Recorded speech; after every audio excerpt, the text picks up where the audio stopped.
Well, hello and welcome once again to the DCL podcast, where we're inviting you to sit back, relax, and we'll be on our way shortly.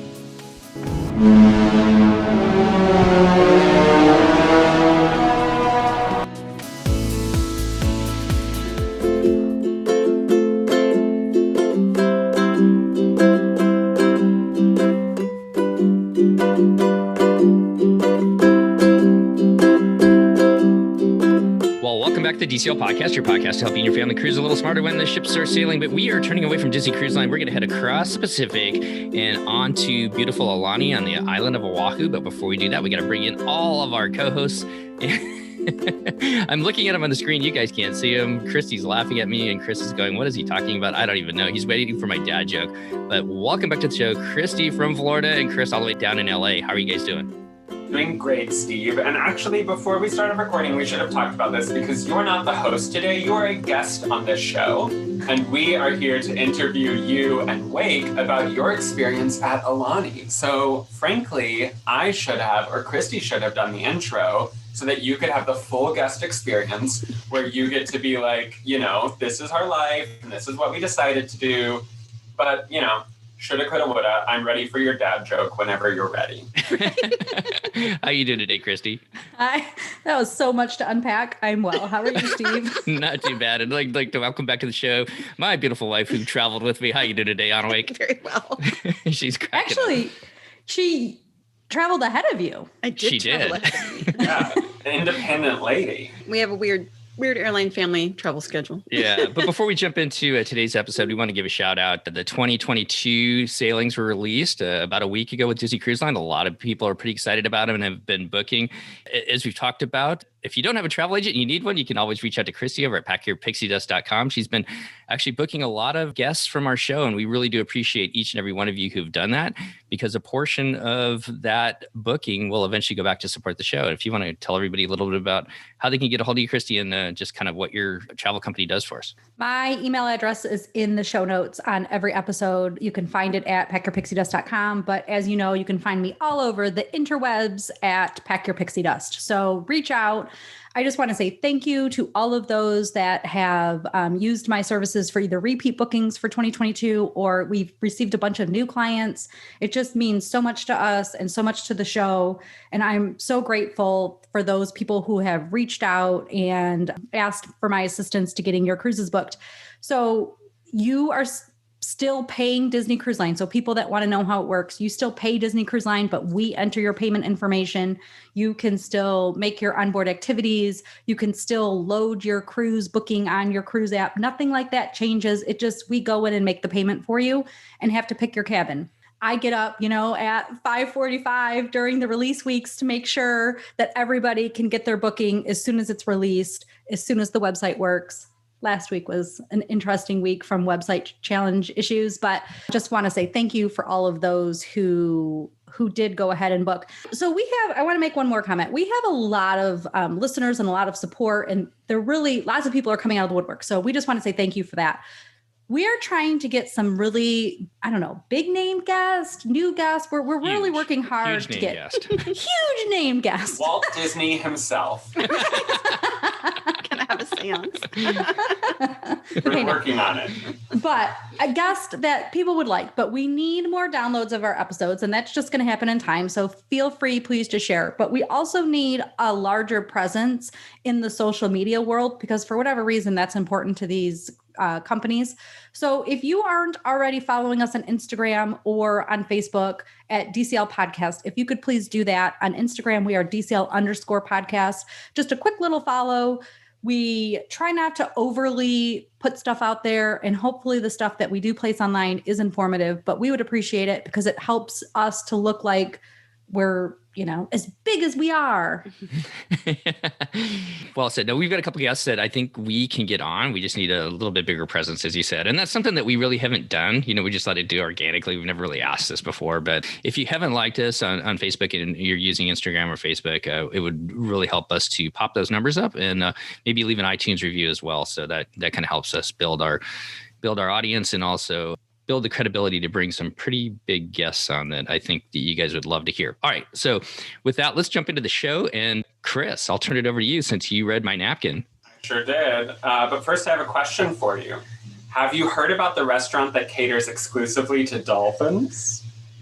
No. It only has one customer, but at least it serves its porpoise.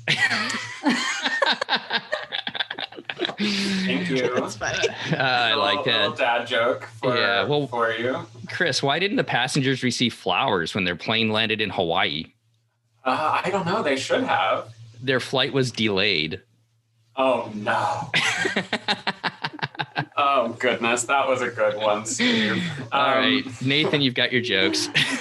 we needed some dad jokes, so I really, really appreciate it. Okay, I'm just going to sit over here and shake my head at them. If only you could all see.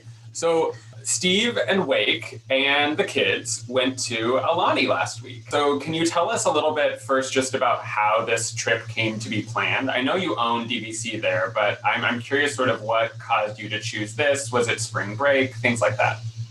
It was spring break. We were all fairly anxious to just get out of town and get someplace that felt normal. Like that's a normal spot for us to be vacationing. So it was a good change of scenery. So like you said, we own points at Aulani. We hadn't been there for a year and a half since well before COVID started. And my parents were over there. And so it was just kind of a chance to spend time with them while they're in Hawaii. And then also just to get back to Aulani, which is probably one of our favorite places, I think, in the world. I'm not very familiar with the geography of Hawaii, so I don't know what the different islands all hold. I think I do know that Jurassic Park was filmed on Kauai, and Jurassic Park is my favorite movie. I have to go there one day. My question is, do your parents live near Aulani? Is that something where like you can definitely see them when you stay at Aulani? His parents live in an area called Waikele, which is just west of Honolulu. And basically, if you look at the map of Oahu, and you can see where Pearl Harbor is, they are almost directly north of Pearl Harbor in the hills there. And then Ko'olina, which is where Aulani is west of them. Ko'olina is kind of like on the corner where you're headed, like you can't go any farther west and you head up north. Even before Aulani was there, that was kind of our local beach. So because the Ko'olina area has been there for a long time, and there's like 4 coves, and it's great, it's like sandy beach and grass and paths, and it's a really awesome spot, especially for little kids, because there's no waves and no undertow.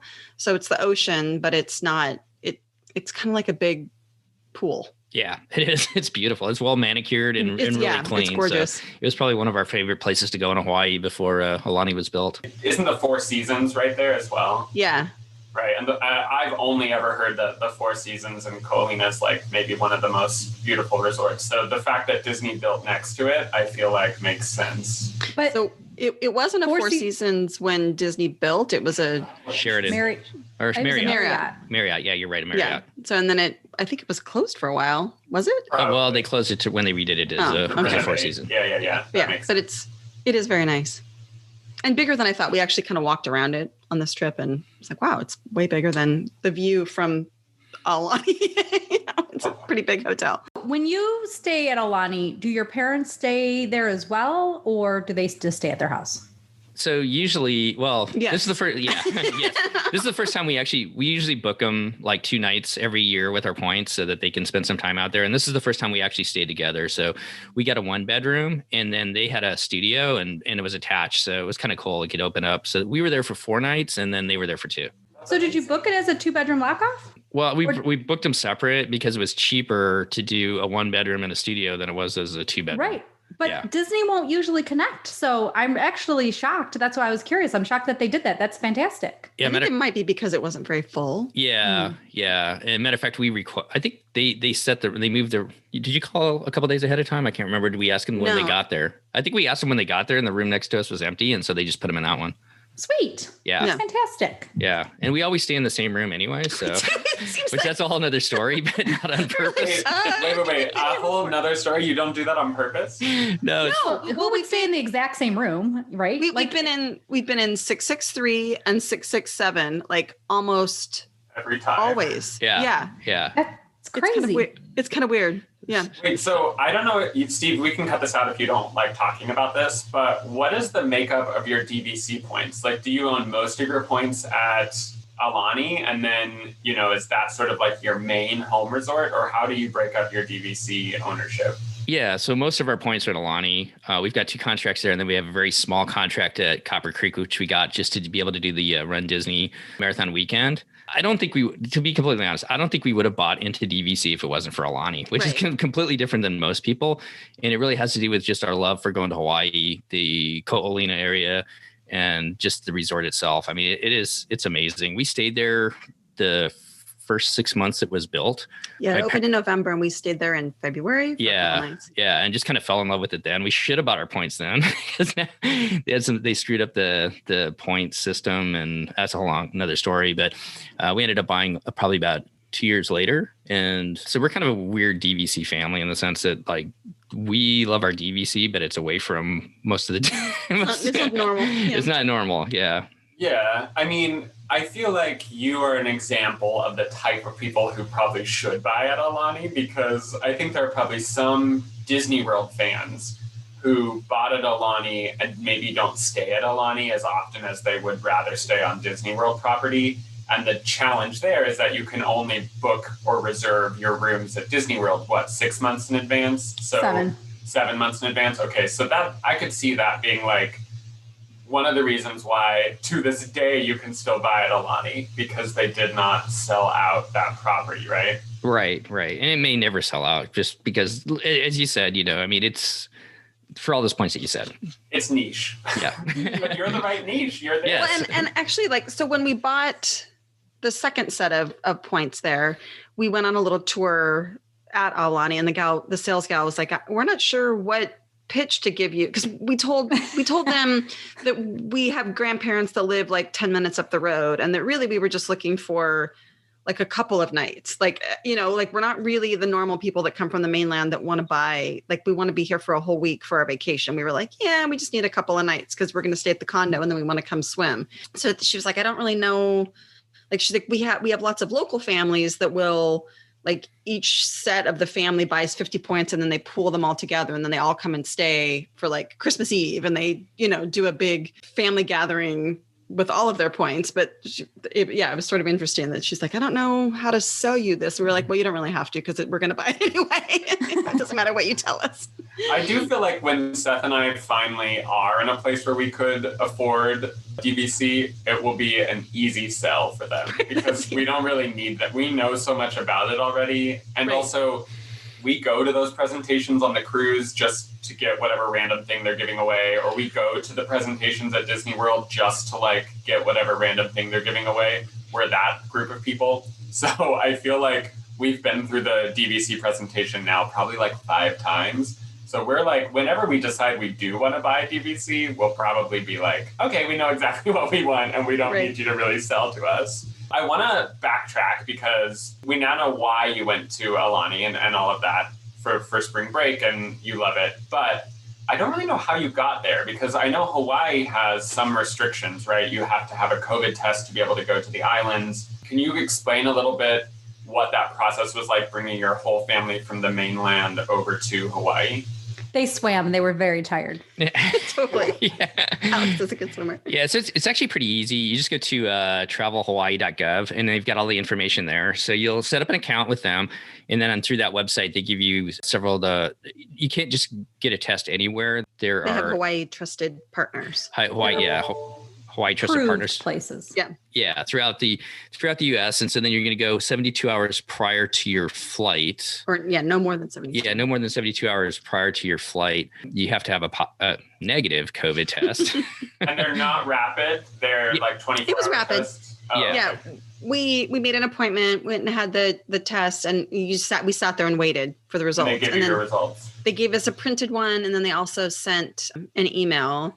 And then after you've set up the profile on the hawaiitravel.gov, you can just take a photo of the paper that shows that you have the negative result, and you upload it to your account. And then it gives you a QR code, and then it gives you some green check marks, which is like, it's interesting. Like at the airport, they wanted the QR code, but then the rental car and the hotel wanted to see the little green check marks that we'd been approved, that we'd had our negative tests. So every time you go to Hawaii, do you do rental cars? Yeah, it's just easier. I mean, there's especially if you're staying on points, DVC at Aulani, it's free to park there. And so you can, it's included. You're right. You can rent. They have a rental car agency there at the hotel, but generally the rental car rates are not that expensive. We found in Hawaii. So it's just easier for us it's an easy way to get back and forth to the airport. And then it gives you flexibility to stop by Target, Costco, wherever else you want to get some food to bring with you. And also just go explore the island. So yeah, we always get a rental car and I'd recommend it, to be completely honest. How was arriving? Let's discuss that. I guess, should we do Wake's arrival because you guys arrived separately? It was, it was different because we actually, I was on Alaska and he was on Hawaiian. So Alaska does a pre-clearance. So before we left the mainland, the customer service agents at the gate wanted to see that we had our QR code, that we had our negative test, and you have to fill out a health profile, I guess, health questionnaire on that Hawaii travel website as well. So the gate agent wanted to see that. And then they gave us a wristband, like a green pre-clearance wristband. So then when we got off the plane in Honolulu, everybody with a green wristband just got to go to baggage claim. And if you didn't have one, then you had to stop and go through the process, which is, I think, basically just some people just didn't know that they were supposed to upload their stuff. So they had it, they just didn't put it into the right system or whatever. At least on our flight, it didn't appear that there was anybody headed into the quarantine line. So, but yeah, most everybody had the pre-clearance, which made it just like normal. Like, when you get off the plane, you just go pick up your bags and leave. And Steve, how was your experience? Our oldest son and I went on Hawaiian. They kind of had the same thing. It's not with Alaska, they check you at the gate. With Hawaiian, you could go back, and I never really understood. I never figured out how they did it, but it took you back to that travel.gov/Hawaii site to be able to get a pre-clearance. And I never found it. So I need to probably go back and look at it. But you can do the same thing through Hawaiian. But your three options are either to get pre-cleared like Alaska/Hawaiian does, or you can go and meet with the individuals there and show them all your QR codes, or you can choose to quarantine for 14 days. So those are your three options when you land. I think most of our listeners are probably not going to choose the quarantine for 14-day option. No. I think that seems to be a local situation. Right. College kids returning, they're on they go to school on the mainland and they're coming home for their spring break. There was it looked like maybe some of that going on. So then once we got to Aulani, the check-in process is a little bit different too, because usually you can go online and we still did that. You can go in and put all your information to check in online. And normally as a DVC, you pull right up. They've got like a little desk out there. They've got your key cards and everything else. And you can just go straight to your room, which is awesome. You don't have to go to the front desk, which a lot of time has a huge line. But this time you had to actually go to the front desk to show them your QR code or your NID. Yeah, to show that you. Sorry, did you both have to do that then separately? Yes. They said when Alex and I checked in, because we checked in on Monday and then Steve and Andrew didn't come until Tuesday. So they wanted all of the adults. Did you rent two cars? No. How did you went and picked Steve up from the airport? Grandma and Grandpa did. Yeah, because they were checking in. Too. Yeah, they were checking in the same day, so they picked us up and then we all hung out. They were there Tuesday, Wednesday, went home Thursday, and then we came back on Friday. So Monday through Friday for you guys. Yeah. It was a shorter trip for you and Andrew. Yeah. And Andrew heavily resents it. Probably. Yeah. He had high school soccer, so we stuck around for another game, I guess. So those sports, it's a choice. Yeah. Right. Sports ball, Chris.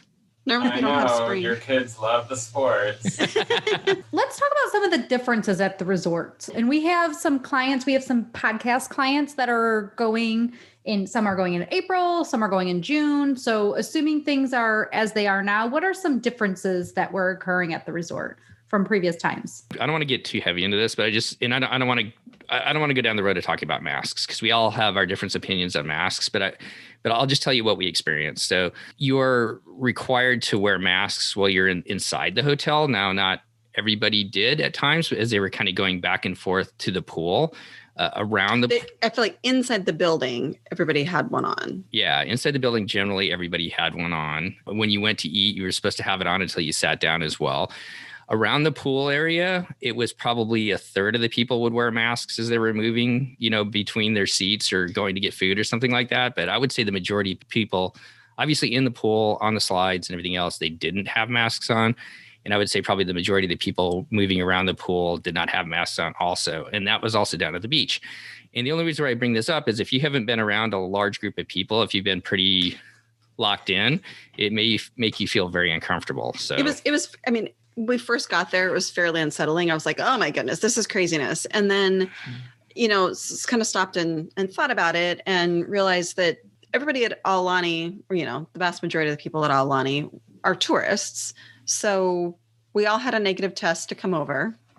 And Hawaii has had one of the lowest case counts of any of the states, partially because they're isolated, but kind of once I actually thought it through, like, okay, this is not as scary as it seems, I guess. I don't know how to say that, and really most of even waiting in line for the slides, you're just sort of naturally spaced out. Like nobody really wants to be super close to each other, even 3 years ago when we were there. So, and the tubes definitely keep you kind of spaced. So, and that they had chairs spaced out and you couldn't move the chairs. The chairs were zip tied together. They'd have them either 2, 3, and 4, so you couldn't move them at all. And so they were serious that you weren't moving those chairs. Yeah. I mean, I think in general, that's the other thing. This is going to sound a little bit random, but Steve's parents, when they first started going back and forth to Hawaii over the winter, had a dog. The process to get the dog from the mainland to Hawaii every year was pretty intense. They had to send she had to get another rabies shot, and they had to send blood tests. They want to make sure absolutely that there are no animal diseases on the island. And that was actually kind of comforting to me with the COVID thing, because I feel like the Hawaiians, they're pretty serious about keeping things off of their island, And so that made me feel calmer too about what was happening when we were there, because I felt like it was less likely that the virus ever got there in the first place, if that makes sense. I don't know. That's kind of a random happening, but and theoretically, everybody had a negative COVID test when they got on board. So, when they got to the island. So I only throw that out there not to dispute or argue about the masks wearing or whatever else, but just be aware of that if you're going anytime soon, that at least around the pools and the outdoor area. Now, all of the people that work there, they all wore masks all the time. Yeah. Mm-hmm. So I would say that cast members. I would say that's the same as at Walt Disney World. So if you're at the pool, most people moving from place to place at the pool are wearing a mask. The cast members are all wearing a mask. Some people, though, are still walking up to the bar or walking up to wherever, and they're not wearing their mask. But obviously, you're not wearing a mask going down the slide or swimming or any of those things. So that was one difference. The other big difference is probably the food that's available. Just overall, my parents shopping around the different stores, a lot of the aisles are empty. My mom goes to Walmart, and it just has to do with the supply chain right now to the islands, where it's kind of limited. I know, Chris, you've probably heard about Disney. I heard somebody talk about Disneyland, where they're not going to have the amount of food that they normally have there initially. And it just has to do with the supply chain, getting it back, and kind of the same thing in Hawaii. So there's one of our favorite places to go is Off the Hook. They used to have this Kula pork tacos, which was really good. And you're kind of limited. It's not burgers. I mean, they do have a good selection, but the food is a little bit more limited than normal. Did you ask if they had the tacos?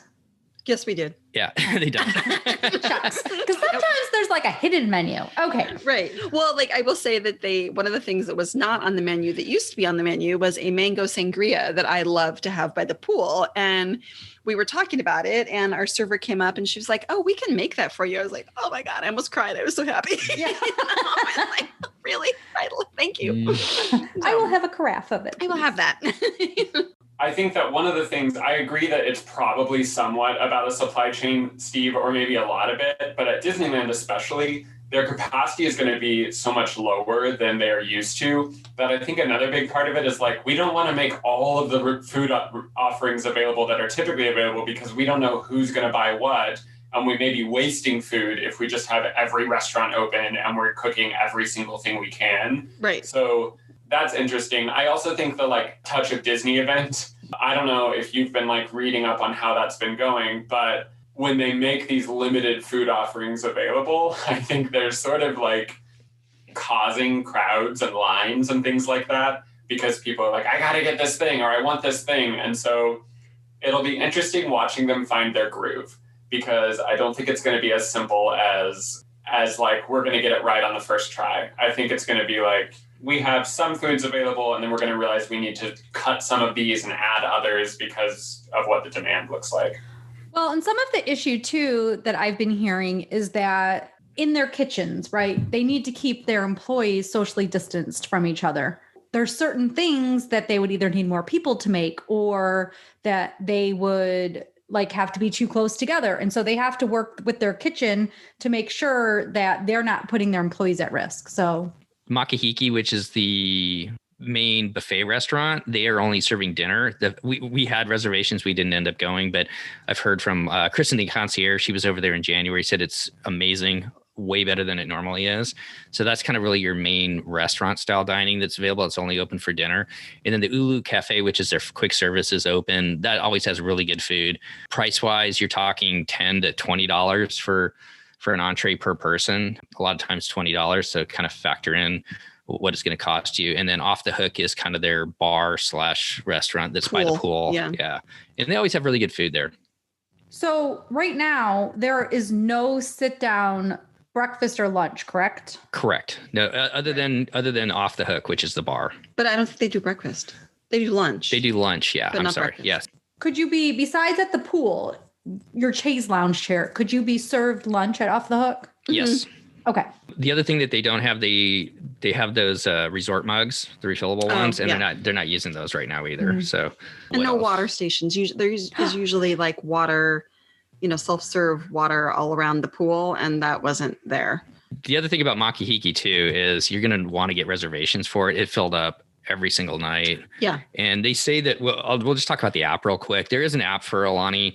It gives you basically all the information from their website. It tells you can make reservations and do all these different things. And you can't do that. So you have to call a phone number. We'll put it in the show notes but you're definitely going to want, if you want to eat at Makahiki, which I've heard is good, it's $60 for an adult. Which 10-year-olds are adults, which is why we didn't eat there. Well, and they don't have characters right now, right? Or do they, doing socially distance? No character meal or anything like that. They do have characters around the resort that are meeting at different times, and you can find that through the app as far as when they're meeting and where they're meeting, and they're all socially distant. That's kind of the food generally there. Across the street, the pizza place is still open. The ABC store, which is a great quick service where you can actually get breakfast, lunch, and dinner that they make, is open. Monkey Pod is open. Roy's is open. So, and when we went over to get pizza one night, the Monkey Pod was just packed. Tons of people waiting outside. So those are your options, I guess, around Ko'olina. Okay, so what about activities? I do want to hear like the fun part, like what did you guys do? But let's just briefly say, so there used to be like snorkel rental and things like that at the beach. Is that like hut of activities still at the beach or rentals? That hut of activities is still at the beach. So you can still rent paddle boards, snorkel equipment, beach chairs. I didn't see anybody. They usually have like a big like floaty mat kind of thing that you can rent, but I didn't see anybody actually. No, they didn't have that, but they had boogie boards. The boogie boards are free or included. Also, they have sand toys that are included, but they're first come, first serve. Those are kind of cool. The paddle boards you have to pay for, the snorkeling you have to pay for. There was still snorkeling at the Rainbow Reef. Yeah. Pretty much everything was open as far as outside pool, water activities, beach activities. The only thing that was they really didn't have is they have a community hall there where they have activities all during the day, like learned how to play the ukulele and do artwork and stuff. And that was closed, but they did have, this is kind of cool. They had these Mickey ears you could make. Yeah. Like you could pick up a kit. Yeah. So you signed up for this kit, and I thought they were buying them at first, but they made them. It was like this really cool kind of tropical looking, like flower ears. Yeah. Headdress. And then it had these ears that lit up at night. So a lot of people were getting pictures taken with them lit up at night. That sounds awesome. But you didn't do that? No, we don't. No, our kids are past that. We're bad Disney people. Well, to be honest, they were more for girls. They had flowers and stuff on them. They would never have worn them. Yeah. They're too old to have that forced on them. They call it the Waikoloa Valley, which is where the lazy river is and the slides are all open and the lazy river's open. They did they shut the pools down for about 6 months, about a year ago, and redid it. And I was trying to figure out what they did. They didn't really change anything, but when we talked to we got adopted by a DVC guide, which that's a whole nother story, but talking to her, she said that they they made the bottom of the lazy river sticky so you could move through it. Because a lot of people don't just float. They kind of, push their way through as, kind of go through it a little bit quicker.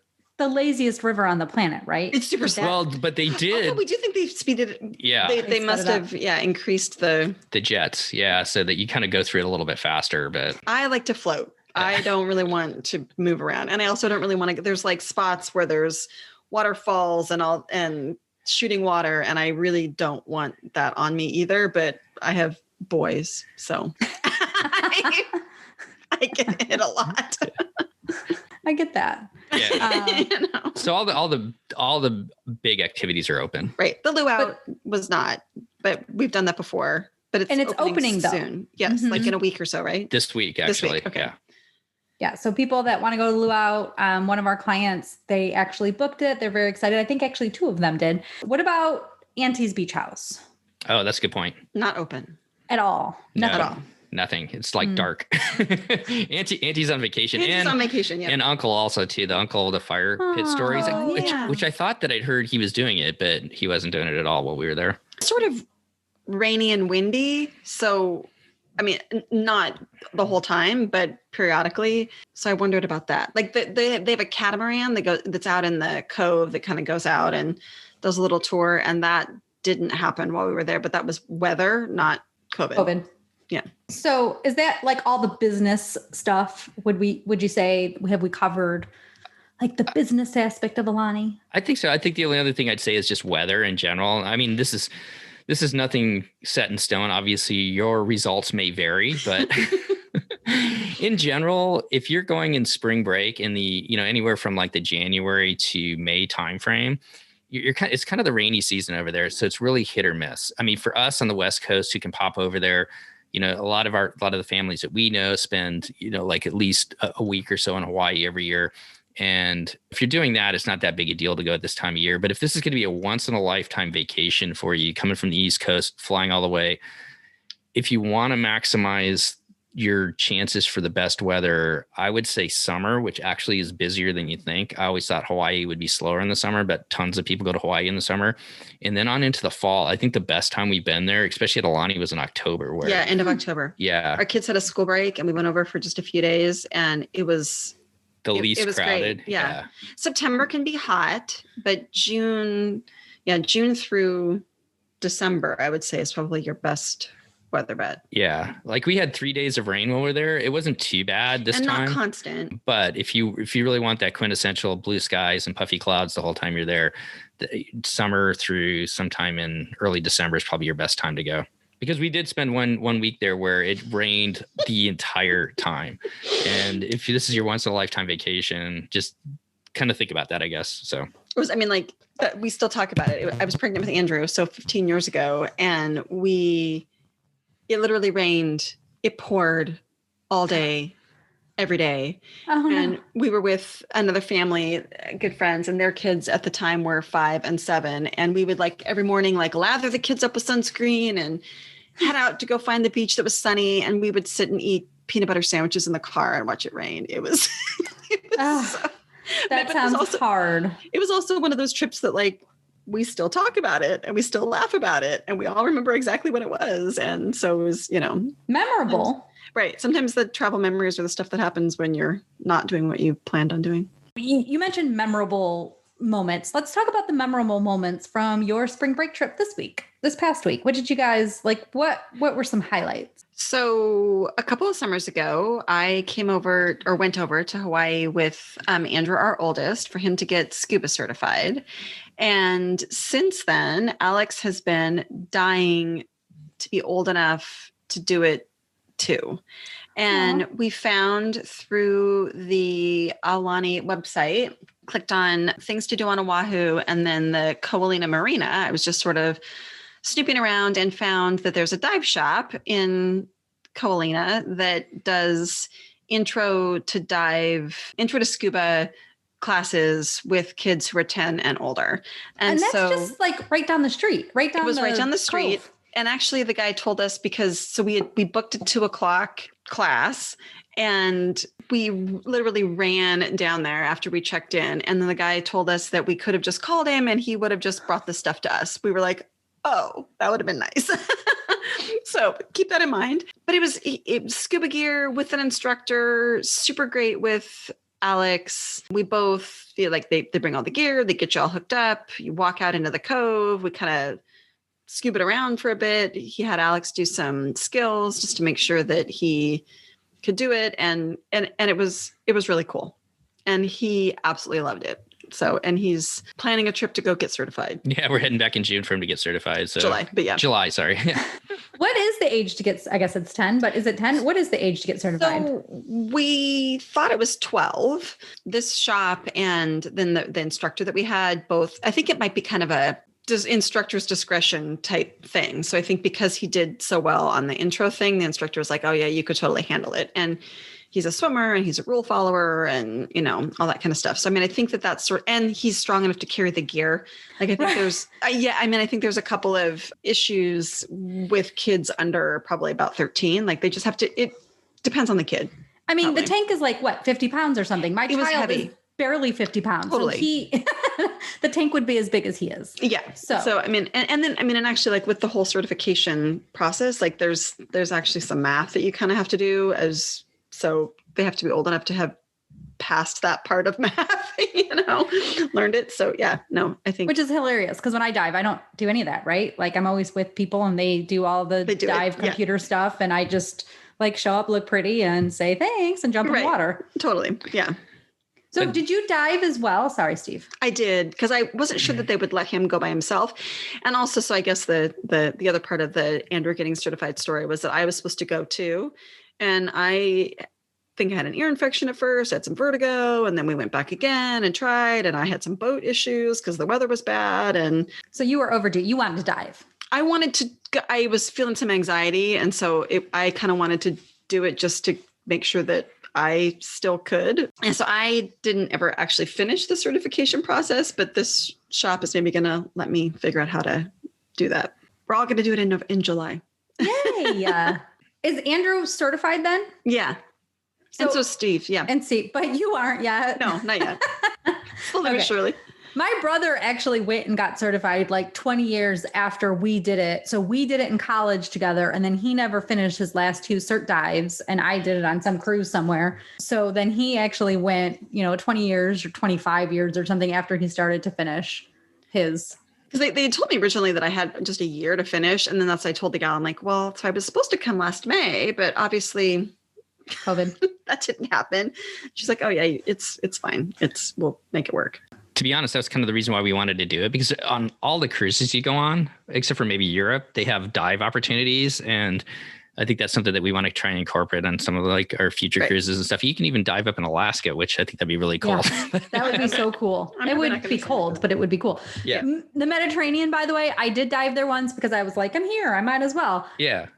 You basically see nothing, like some starfish or something. So I'm not sure I would hurry up and jump to do that one again. We've got one in, hopefully if our cruise goes in November, it goes to Cozumel and we're going to try and dive there. So Cozumel diving is great. But the one thing you should look into at Cozumel is you should ask about how the current is and how that would be with your sons, because the current, you literally have to swim to stay in one spot. It's a complete drift dive the whole time. It's kind of intense and it could fluctuate by this years. It could be better this year. Other memorable moments, I think it was just, we love right below Ama Ama. There's an area where there's a bunch of chairs that look out over the beach. That's kind of our jam, is to find a chair over there versus the pool. The pools can be very busy. If you got smaller kids, you probably want to be by the pool so you can watch them.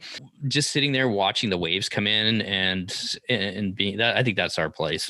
It's very peaceful. Yeah. And then the other one that we did was we left the kids with my dad, and then Wake and my mom and I went up to the North Shore, and there's a great up in Wailua, the town of Wailua, which is next to Haleiwa, which everybody goes to Haleiwa. There's an old sugar mill, and they've got kind of like this, I don't know. It's kind of a, what do you call it? There's a surf shop and some soaps and and they make some really good coffee. So we went up there and did that. And then we went over to Haleiwa and walked through downtown there, which everybody goes up there for Matsumoto's shave ice, which is amazing. The first time we went there was like this little rickety shack up there. It was also the trip that rained and I was pregnant. Yeah. And now Haleiwa it's been found for a long time, but The downtown has been really fixed up and they're in a whole new building and everything like that. So it doesn't have quite that old Hawaiian ambiance, but it's still a great place to go up and kind of wander around with lots of different art and it's different cool. foods. Cool town. Yeah, different food trucks and whatnot up there. So those are probably some of our memorable moments from this trip. Wait, so Steve, as someone who probably will buy DVC one day, but definitely won't buy at Aulani, my question for you would be, is it worth going to Aulani if you aren't staying there on DVC points, in your opinion? Because I've gone on their website and those rooms are like $500-$600 a night, really expensive if you're not staying on points. I know we did an episode with Chris, concierge, and he was like, you should find someone where you can rent their points from them or buy points from them because that's a more economical way to stay. But what is your take on that? Do you feel like Aulani is a quintessential Disney experience and totally worth the price? I'm going to answer this a little bit. We have clients that are booking cash stays coming up. There were some coupons for some people. Some of them, there weren't travel deals for the time they're going. Aulani is a resort. And so the thing to me that's different about it is you're not just paying for a hotel, a place to sleep. You're getting an entire experience. That beach there is gorgeous. And there's not yes, there is an additional fee to have that one covered chair, but there's a lot of things included. And even, wait, is there beach chairs still included? Yeah. Okay. Yeah, definitely. So there are beach chairs included. You don't have to pay extra for that. There are actually the beach chairs, there's a lot more space, right? Oh. So sometimes it's easier to get a beach chair than it is to get a pool chair. Are they reduced capacity? Yes. Yeah. There are activities. And when the kids clubs open, obviously this is a random little COVID time and it could open in the future, hopefully, but there's a kids club included. So there are things you're getting more. It's like you're going to a high-end resort. And actually it is one of my favorite resorts anywhere. It's an experience. It's not just a place to lay your head. So I guess that's the way you have to look at it. You have to say, just like cruise line, if you think about it, and yes, you have to pay for food, but if you did the price per night of a cruise, you could pay for your food and pay for a hotel for a lot less than you're paying per night for a cruise. But you want that whole experience. And I think that's what you're getting at Aulani. Yeah. I mean, obviously, as a Disney nerd through and through, I will go to Aulani at some point in my life. But as I've already said, I've never been to Hawaii at all. And as a West Coaster, I feel like that's pretty rare. I know a lot of my friends who vacationed in Hawaii and really love it. So I feel like, would I really want to go to Hawaii and only see Aulani? Probably not. I would want to go to Hawaii and island hop. And obviously I need to spend at least a couple nights in Kauai so I can see where they filmed Jurassic Park, my favorite film. So I feel like there's lots of things in Hawaii that I would want to do. But Aulani does feel and look to me like the type of experience that I would want. So, do I want to go? Absolutely. But I've always been weighing the cost, because if you just go and price it out on their website, you can't wait. You can't just look at it like that. Just again, like the cruise, you could overpay. I mean, the cruise per night, if you think about the cost, is a lot of money. So it's the same it's scenario. about the experience. It's the experience. And what's included. I would also say Hawaii is just expensive because everything has to be shipped imported. in there. Yeah. Yeah. And so it's actually fairly comparable cost-wise. If you're paying cash, it's fairly comparable cost-wise to other comparable resorts on Oahu or on Maui or the Big Island. Like it's to get that kind of experience, that's just kind of what it costs. And but the water park and the cove for snorkeling and even the regular cove, and where you can do your little, what is it, where you stand up, paddleboard. Yeah. What is that thing? Paddleboarding. So it's more than it, or frankly, you could go and sit at the pool for a week. And, shockingly, Dave and I did do that when it just opened and we went out. We just sort of didn't do a whole lot. We did go scuba diving one day. We went and sat at the pool for a lot of times. We tried to go to Pearl Harbor, which you can easily do as a morning trip. You just pre-book all that when it's open. I don't know what its current opening I don't know what its current state is, but so you can do all of that and still have your Aulani experience. Well, I'm sold. I think the way that I'll choose to experience it is to sail from the Fantasy out of Long Beach across the Pacific towards Hawaii, and then I'll get off the ship in Hawaii and then go to Ko'olina and stay at Aulani. That'll sort of be my thing. And that's available in 2022, so we're not far away from that. Have we had an episode where you people have not tried to put our ships on the West Coast? You may not take my Fantasy away from me here on the East Coast. You're getting the coast. Wish. You have to stop being so protective over the Fantasy because you're getting the Wish and then every other new one that they haven't take the Dream. No. It's fine. Look at the Dream's already. Dream. She's already on her way. She's already going to be in Miami. Now she could just go all the way west. It's fine. Miami's west. I like the our ships.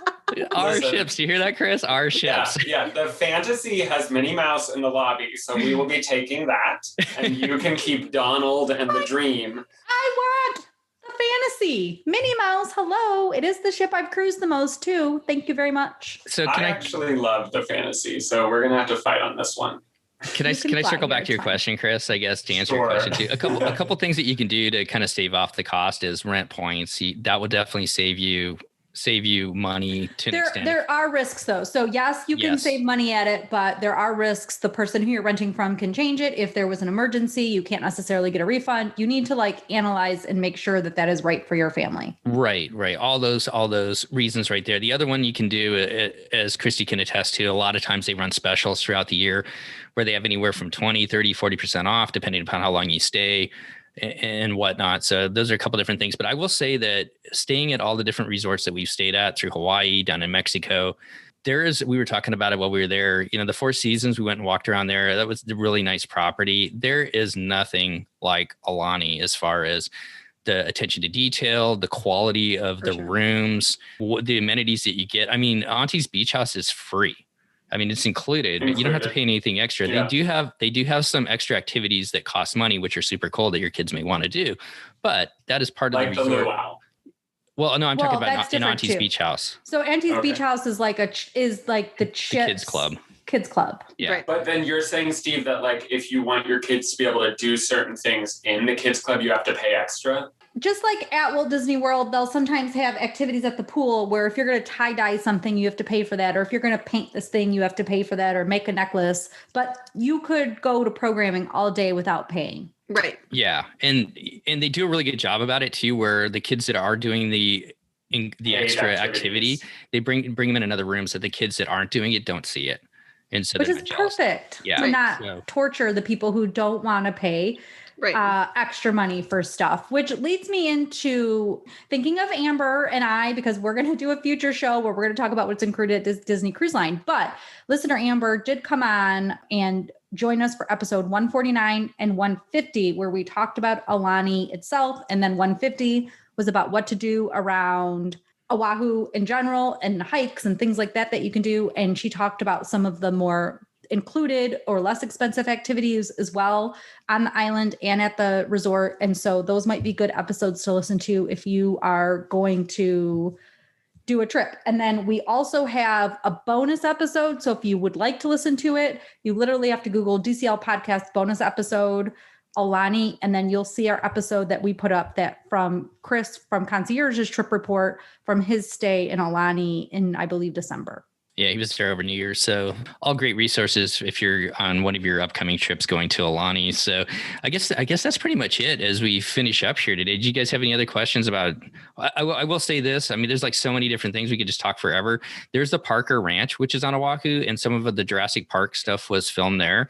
And there was somebody just recently in our Aulani Facebook group that we're part of that put a picture, and it had them on ATVs, and just like at Disney World, where they have Figment, they take the Magic Friend shows up with you. Mm-hmm. You know what I'm talking about, Christy? Yes. Yeah, where the photographers will take pictures of the magic shots. Yeah, the magic shots. They had a magic shot as they're driving on the ATV, and this dinosaur is chasing them. So nice. Yeah, from Jurassic Park. So there you go. There is a little bit of Jurassic Park experience on Oahu as well, Chris.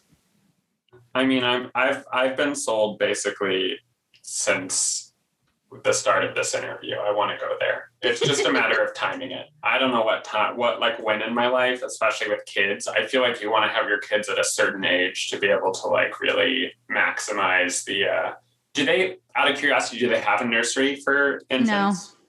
No, so it's like 3 and up, potty trained 3 and up. There's no Small World nursery in Aulani, so I probably won't be going in the next couple of years. But, you know, after toddlerhood, I would be excited to go to Aulani and to Hawaii in general. It sounds amazing. One thing you said that I was curious about, is it warm water year round?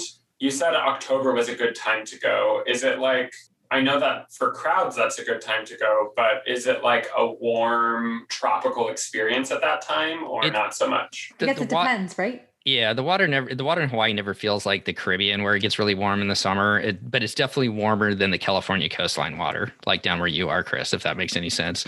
It always feels just a little bit cool when you first get in, but you warm up pretty quickly, but it's never like the bath, almost like the bath water that sometimes you get in the Southern Caribbean or parts of the Caribbean. But even on the rainy days, it was still 78 degrees, you know, so you could still sit outside and they're talking about the water now. I know, but I mean, but like I guess I'm thinking the contrast between the air temperature and the water temperature is why the water feels cool. So because it just doesn't ever really get. So even in October, it's still going to be warm, swimmable. Yeah. I mean, that's the funny thing is a lot of people think in California we're known for surfers and all of that, but there is no such thing as warm water off the coast of California. Like it is always cold and uncomfortable. There are some times when it's slightly less uncomfortable, but for the most part, California oceans are like, oh, okay, I have to like be desirous to swim right now because it's not going to be like a bathtub experience ever in California. So that is a valid thought. I mean, the other thing is the Pacific Ocean is massive and Hawaii is like right smack dab in the middle of it. So I guess I wasn't sure if it's cold like California, but it seems like it's not as cold. So when we were there in November 2019 and went diving, we dove without wetsuits. Like it was warm enough that you could do that and it was fine. Is the cove there, the beach, I guess, is it protected by a net so that large predators and things can't get in, or is it possible that you could be swimming with bigger sharks and things? The coves aren't very deep. It's kind of like there's no net, but it's like rocky barrier out there. No, there's no net or anything like that, so things can't come in, but you rarely see anything. There are fish. Once in a blue moon, you might see a turtle, but I don't think anybody's ever seen a shark or anything come in there. I think it's too shallow. Yeah, I don't think it's a place where they would venture into. So we saw turtles. Well, I guess as we kind of finish up, I guess 2 thumbs up on Aulani. That's for sure. It was a great trip. Always. And if anybody has any questions about Aulani, you can always reach out to Christy, because I know you've been there, and also myself, Steve, at the DCL podcast. And if anybody's looking to book a trip, Christy, why don't you let everybody know where they can catch you again? Pack Your Pixie Dust all over the interwebs. And so Instagram, Facebook, Twitter, and you can email me at Christy@packyourpixiedust. Thanks, Wake, for coming on. You're welcome. Yeah, it's good to have you back at the show again. Thanks, Christy and Chris. And thanks for everybody. We will be back again next week with another episode and another dad joke. So endless supply. You're right. So as we get out of here, I guess we'll say mahalo for listening, and we'll see you next time on the DCL podcast. Thanks, everybody. Aloha. Well, that's going to wrap up our show today. Once again, I hope you enjoyed this look back of our family's trip this past March back to the beautiful resort of Aulani on the island of Oahu. And it's good to start getting some trip reports back. I know that Adventures by Disney has a couple trips going right now, and hopefully soon the Disney Cruise Line ships will be out there sailing on the waters again. And we look forward to bringing back all of you who've been on the show before as you get back out sailing again. And also some of our new listeners as well, when you guys get a chance to finally get on board those Disney ships or back on the Disney ships. We'd love to have you on and talk about your experiences as well.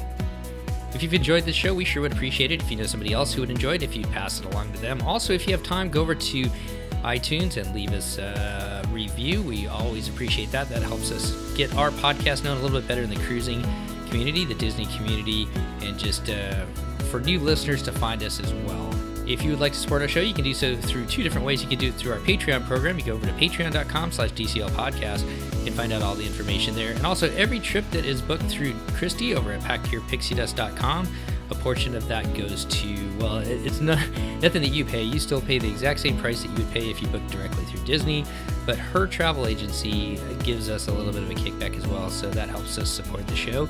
If you don't have a travel agent and would like to work with one, Christy's an amazing travel agent with so much knowledge. So once again, if you're looking for somebody to work with, you can go over to packyourpixiedust.com and find out all of her contact information there. Well, between now and our next show, if you are heading out on a vacation, a staycation of some sort, or just dreaming about getting out there on the ocean, on behalf of myself, Steve, Christy, and Chris, all of us here at the DCL Podcast, we wish you and your family just be well, take care of each other, and we'll see you next time on the DCL Podcast. The DCL Podcast is not affiliated with the Disney Cruise Line, Walt Disney Company, Adventures by Disney, or Run Disney. All of the opinions expressed on our shows are those of the hosts and the guests who appear on the show. If you have any questions about any of these products, please contact the Walt Disney Company.